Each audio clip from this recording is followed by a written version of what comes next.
मागण्यांकरांसाठी संपूर्ण महाराष्ट्रामध्ये धरणे आंदोलन चालू आहे। काय की आपल्या 2,500 रुपये महिन्यात मिळतात, ते आम्हाला पुरवत नाही महागाईच्या कालावधीनं।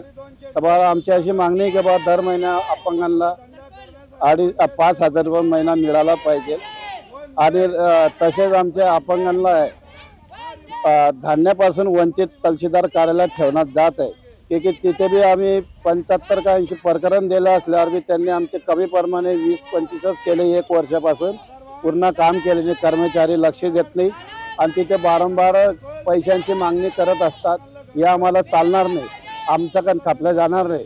कारण की आमचे गोरगरीब महिला हे दारिद्र्य रेषेतले खाली लोक आहेत, त्यांच्यापर्यंत पोहोचत नाही आणि त्यांच्या घरची सर्वे सुद्धा करायला विचार नाही। ते टेबलावर बसून लोकांना बोलवतात आणि त्यांच्या सह्या घेऊन बी त्यांना ते नामंजूर करून टाकतात आहे।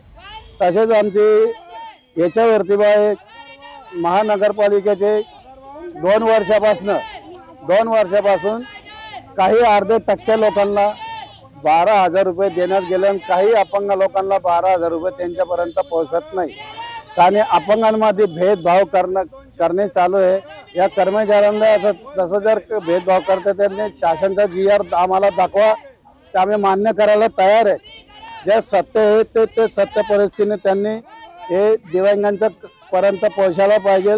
तसेच त्यांना 12,000 रुपये दर वर्षाला अनुदान देऊन मिळतं, तर महानगरपालिकेने द्यायला पाहिजे।